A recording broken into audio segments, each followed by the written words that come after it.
This is a small video to explain how to open this unit. Now, this unit has been fitted with USB, but normally devices don't have that. Now, today I'm going to open just the front panel, and this is useful for replacing the microphone or for replacing the touch sensor if that's broken. That's how you're going to do it. So there's 4 black screws, 2 at the top, 2 at the bottom, and you take a small star screwdriver and make sure to keep the screws around. So I'm just going to go ahead and do that. Flip the device around, and 2 more screws. And once you get those 4 screws out, the front panel will just detach completely. And what you want to do is actually you want to hold the device upwards like this, and the front just comes right off. Just be careful when you do it.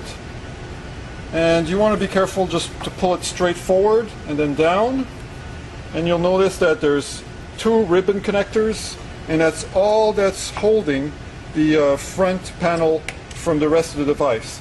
Now, normally you don't need to open the rest of the device unless you want to do the USB modification or something like that, but hopefully this is much more involved in opening.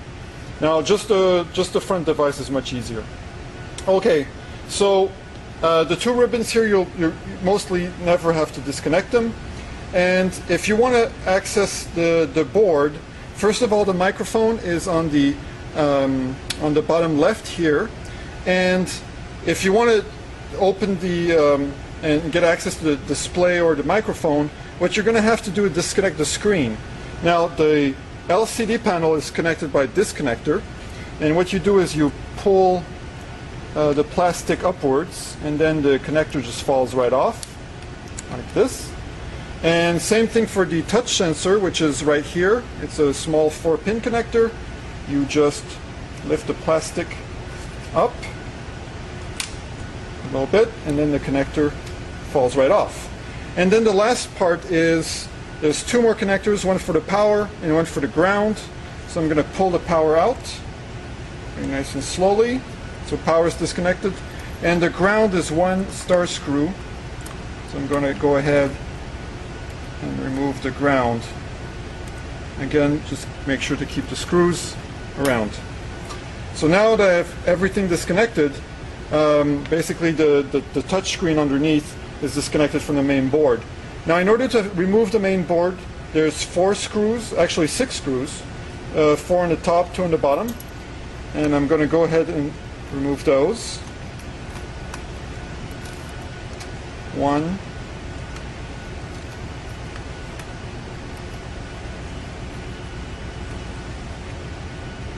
and 2.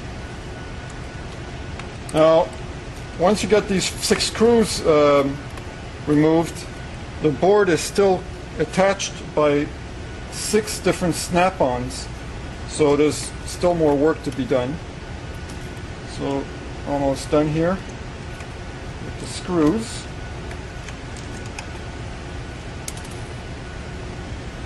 And one last one right here. Now, I'm opening this device because I'm about to do the microphone modification on it, but I have already opened this device up multiple times, and I've already changed the touch sensor on this one. There we go. Last screw out. Okay, now the 6 screws are out.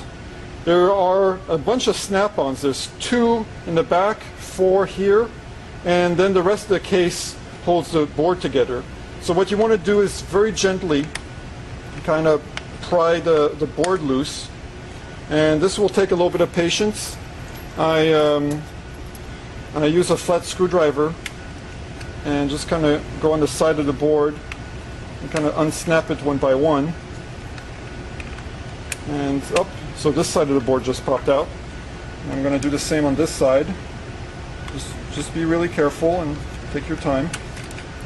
Okay, so now the board is almost out, and there we go, completely out. So now I can just yank the board out.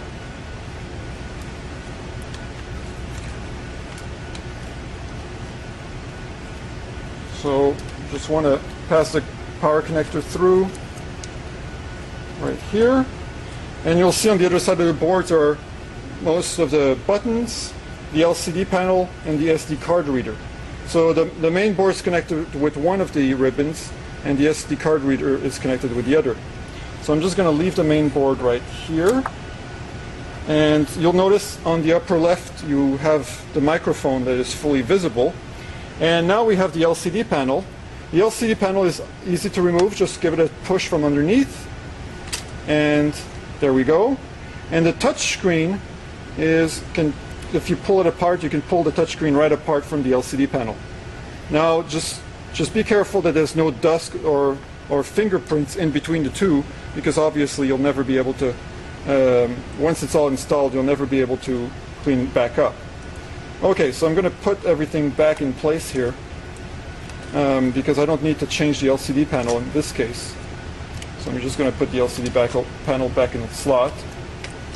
And there we go. And of course you just reverse the process to install it back in. Now when you install it back in, you just have to basically, there's these two ribbons which you have to insert within the two holes, and you have this power connector that you have to insert inside the bottom hole here. Otherwise that's pretty straightforward, and you can get the board reinstalled. Now in my case here, I'm going to stop the video because I'm going to go ahead and put an alternative, a different microphone. So thank you. I hope this was helpful.